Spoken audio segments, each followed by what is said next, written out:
ராதே கிருஷ்ணா, வணக்கம். நான் உங்கள் சிகேமா பேசுகிறேன். படித்ததில் பிடித்தது. இன்றைக்கி ஒரு புக்கு படித்தேன். புக்கோட பெயர் என்ன அப்படின்னாக்கா, உண்மையான சுகம். இந்த புக்கை எழுதினவர் சுவாமி ராம் சுகதாஸ். புக்கு ரொம்ப ரொம்ப நல்லாயிருக்கு. இந்த புக்கில் எனக்கு ஒரு இடம் ரொம்ப ரொம்ப பிடிச்சிருந்தது. அதை உங்கள் கூட ஷேர் பண்ணிக்கணும் அப்படின்னு சொல்லி ரொம்ப ஆசையாக இருந்தது. சரி, அதில் என்ன சொல்லியிருக்காரு அப்படின்னு சொல்லி பார்க்கலாமா?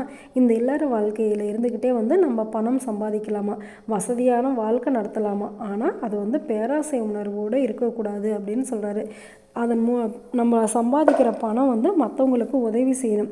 அதை நம்ம சேர்த்து வச்சிக்கக்கூடாது. பேராசையாக இருக்கிறவங்க என்ன பண்ணுவாங்க, அந்த பணத்தை சேர்த்தணும் அப்படிங்கிற எண்ணம் அவங்களுக்கு ஒரு ஊக்கமாகவே அமைஞ்சிடும். அதனால் அது யாருக்குமே பயன்படாது.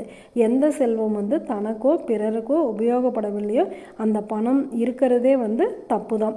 எப்படி அப்படின்னாக்கா, ஒரு பெட்டி நிறைய கல்லும் வச்சுருக்கோம், ஒரு பெட்டி நிறைய தங்கமும் வச்சுருக்கோம். ஆனால் அந்த தங்கத்தோட உபயோகம் வரும்போது அந்த தங்கத்தை எடுத்து நம்ம பயன்படுத்துகிறோம். தங்கத்தோட உபயோகம் வராதப்ப அது என்ன பண்ணுது, பெட்டியிலேயே தான் இருக்குது. அப்போ அந்த கல்லுக்கும் அந்த தங்கத்துக்கும் எந்த மதிப்புமே கிடையாது. நாம் சேர்த்து வைக்கிறதும் நல்ல விஷயந்தான். ஆனால் இதெல்லாம் சேர்த்து வச்சுட்டு நாமளும் அதை உபயோகப்படுத்தாமல் நாம் இறந்துட்டோம் அப்படின்னாக்கா அது யாருக்குமே பயன்படாத போயிடும். கஷ்டப்பட்டு சம்பாதிக்கிற காசை முறைப்படி நம்ம செலவு செய்யணும்.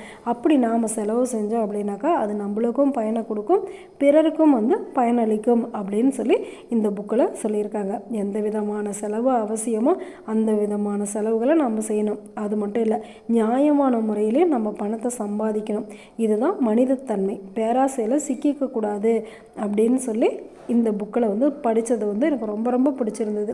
உங்களுக்கும் அப்படின்னு சொல்லி நம்புகிறேன். பணத்தை சரியான விதத்தில் பயன்படுத்துவோம். நம்மக்கிட்ட அதிகமாக இருந்ததுன்னா அதை அடுத்தவங்களுக்கு கொடுத்து சந்தோஷப்பட்டுடலாமா? சரி, இன்னொரு முக்கியமான விஷயமும் உங்ககிட்ட சொன்னேன். என்ன அப்படின்னாக்கா, நேற்று மிசிகா அப்படிங்கிற குழந்தை 2 நாயன்மார்கள் கதையை சொன்னிச்சு. அதை பார்த்துட்டு இருந்துட்டு இன்றைக்கி இன்னொரு குழந்தை அதே நாயன்மார்கள் கதையை நானும் சொல்கிறேன் அப்படின்னு சொல்லி அதோடைய மழலையில் சொல்லியிருக்கு. கண்டிப்பாக நீங்கள் அதை கேட்கணும் அப்படின்னு சொல்லி நானும் ஆசைப்பட்றேன். ஒரு குழந்தை பேசுகிறது வீடியோவில் வருது அப்படின்னு தெரிஞ்ச உடனே அடுத்த குழந்தைக்கு அது ஆசை அதை கற்றுக்கிறதுக்காக அது முயற்சி பண்ணுது.